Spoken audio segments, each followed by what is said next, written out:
Olá, meus queridos, bem-vindos a mais uma videoaula que tem por título Bases da Hereditariedade. Esta aula é destinada à terceira série do ensino médio. Vamos lá?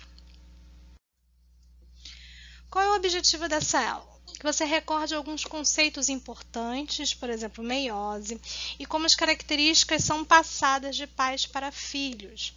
Então, a ideia é que você termine esta aula compreendendo os conceitos básicos para que a gente possa iniciar as nossas discussões sobre o que é genética. Então, uma aula introdutória a esse assunto para recordar alguns conceitos que já foram trabalhados com vocês. Tudo bem? Então, o que vimos nas últimas aulas? Na última, falamos sobre as relações ecológicas, interespecíficas e intraespecíficas. Interespecíficas quando acontecem entre espécies diferentes, intraespecíficas dentro da mesma espécie, e que podem ser harmônicas e também desarmônicas. Qualquer coisa, volte lá na aula anterior para ver essas definições, tudo bem? Vimos também uma matéria da BBC News Brasil sobre a Covid-19. Falamos um pouquinho sobre essa nova doença. Certo. Então, nessa aula, a gente precisa recordar informações muito básicas que já vimos ao longo da primeira e segunda série. Primeiro, a teoria celular. Lembrar que o termo célula significa um pequeno compartimento. Ele foi criado por Robert Hooke ao observar a cortiça de uma planta e ver esses pequenos espaços, e por isso ele deu o nome de célula, certo? A teoria celular, ela tem três princípios, três pilares fundamentais. O primeiro deles é que todos os seres vivos são formados por células. E aí nós temos o asterisco, porque os vírus são uma exceção. Temos uma discussão dentro do meio acadêmico em que alguns pesquisadores tratam os vírus como seres vivos, outros que eles não são seres vivos, e justamente por causa da teoria celular, porque os vírus não são formados por células, eles precisam estar dentro de uma célula para executar as suas funções. Fora da célula ele não tem função nenhuma. Então, por isso que há essa discussão se os vírus são ou não seres vivos, tudo bem? O segundo pilar é que uma célula só surge de outra célula pré-existente, seja pelo processo de mitose ou meiose, como vimos nas aulas anteriores. E o terceiro pilar é que as células são as menores unidades estruturais e funcionais dos seres vivos. Nós temos os organismos unicelulares que fazem tudo o que um organismo pluricelular faz. Come, excreta, respira, né? E nós, como seres pluricelulares, somos formados por diversas células, ok? Devemos lembrar também que nós, seres humanos, somos seres eucarióticos e por isso nós temos um núcleo e dentro desse núcleo está o nosso material genético. E quais são os compartimentos desse núcleo? Uma carioteca, que é justamente a membrana que separa o núcleo do citoplasma. Essa membrana apresenta poros por onde o RNA pode sair do núcleo celular, então ele controla o que entra e o que sai. Nós temos o líquido, que a gente chama de nucleoplasma, que está ali dentro, a cromatina, que é o DNA em si, e o nucleolo, que é a região onde são formados alguns RNAs, principalmente ribossômico. O que são cromossomos? Então, o nosso DNA ele está dentro da nossa célula, solto, mas na hora de se dividir, ele se enovela, ele se junta com proteínas chamadas histonas, e essas proteínas permitem com que ele se enovele, se juntem, formando estruturas que a gente chama de cromossomos, estrutura bem unida, certo? Nós, como seres humanos, temos 46 destes no nosso corpo, 46 cromossomos, que estão em pares, sendo 23 vindos da nossa mãe e 23 vindos do nosso pai. E o que é a genética? É a parte da biologia que vai estudar justamente como as características são passadas de pais para os filhos, certo? É esse campo que vai entender por que você tem cabelos lisos, por que você tem olhos claros, por que você tem olhos escuros, características da sua altura, por exemplo, o que vai gerar a sua altura, algumas doenças que são herdáveis também. Então, é essa área da biologia que vai tentar entender como essas coisas são passadas de pais para filhos.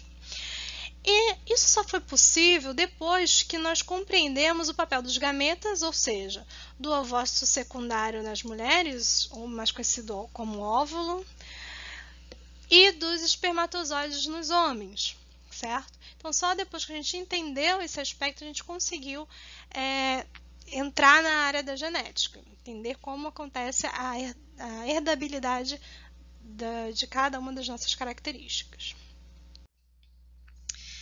Então, a gente precisa entender que a célula sofre processo de divisão celular. Então, a célula tem um ciclo celular em que nós dividimos em duas etapas, a intérfase e a divisão em si. Na fase da intérfase, a célula segue uma série de procedimentos para poder se preparar para a divisão celular, certo? Essa divisão ela pode ser uma mitose, quando uma célula gera outra célula idêntica, e isso acontece, por exemplo, quando nos machucamos e o nosso corpo precisa regenerar uma parte que foi danificada. E também a meiose, que é uma outra divisão celular que vai formar justamente os gametas. Para falar de hereditariedade, a gente vai falar justamente da meiose. Então, você precisa saber que o seu DNA ele é um resultado da fecundação de dois gametas. Do espermatozoide, que vai ter só 23 cromossomos, porque lá na meiose ele se dividiu, né, que eram 46 cromossomos. Primeiro nós tivemos uma etapa de duplicação, que formaram 92, e depois duas etapas sucessivas de divisão, formando 4 células de 23 cromossomos. Se você não lembra o que é meiose, tem um vídeo aqui explicando esse processo. Dê uma olhada lá no vídeo. Então, a ideia é, uma célula não consegue simplesmente se dividir ao meio. Ela precisa primeiro duplicar e depois se dividir. Como ela se duplicou, ela se divide 2 vezes, certo? E é esse processo que nas mulheres, nos ovários, vai dar origem ao ovócito secundário, que está aqui, e nos homens, origem aos espermatozoides, que estão aqui. E na hora da fecundação, quando vai formar o bebezinho, essas células, os espermatozoides fecundam então o ovócito, formando uma célula de 46 cromossomos, o filhinho do casal. Então, você tem que saber que metade dos seus cromossomos vieram da sua mãe e a outra metade vieram do seu pai. Metade veio do ovócito secundário da sua mãe e a outra metade veio dos espermatozoides do seu pai, formando você. E por isso você tem uma mistura das características dos dois, certo? Nos cromossomos, nós vamos encontrar regiões específicas deles, que são essas aqui, ó, que estão em destaque, que vão proporcionar o desenvolvimento e a função do nosso corpo.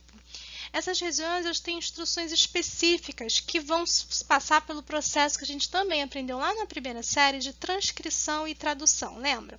Você tinha o seu DNA, no seu DNA ocorria a transcrição, que era a formação do RNA mensageiro. Esse RNA mensageiro deixava o núcleo celular,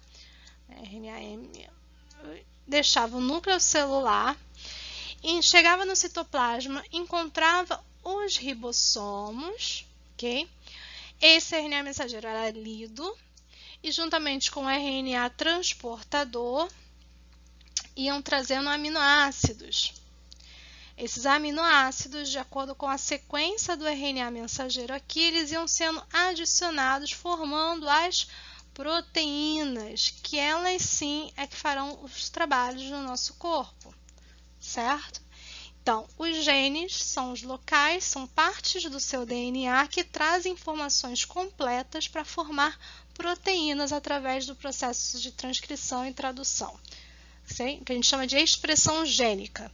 Então, os seus genes são expressos, eles se transformam em proteínas, certo? E isso é que vai dar as características ao seu corpo. Então, dentro do seu DNA, está lá a informaçãozinha, em um dos seus cromossomos, em um dos 46, tem um espacinho que tem um gene que está dizendo para o seu corpo como tem que ser a cor dos seus olhos, pela informação que chegou da sua mãe e do seu pai. Então, na hora que você está sendo desenvolvido, você está crescendo dentro da sua mãe, está lá o seu DNAzinho sendo transcrito em RNA mensageiro, depois traduzido em proteína, formando então a cor dos seus olhos, certo? em todas essas etapas. Então, os genes são pedaços do seu DNA que trazem informações genéticas específicas, coisas que são herdáveis, hereditárias. Esse vídeo foi mais curtinho, ele realmente é só uma introdução, ele pode ter deixado algumas dúvidas, então, se você não lembra a meiose muito bem, eu recomendo que você veja um vídeo que tem aqui no canal sobre meiose para ver as etapas. É um tema complicado, mitose e meiose é um tema que sempre gera muita dúvida, ok? E também, se ficou alguma dúvida com relação à transcrição e tradução, dê uma procurada no YouTube em outros vídeos que expliquem esses processos mais detalhadamente, tá certo? E deixe suas dúvidas também. Até a próxima. Tchau, tchau!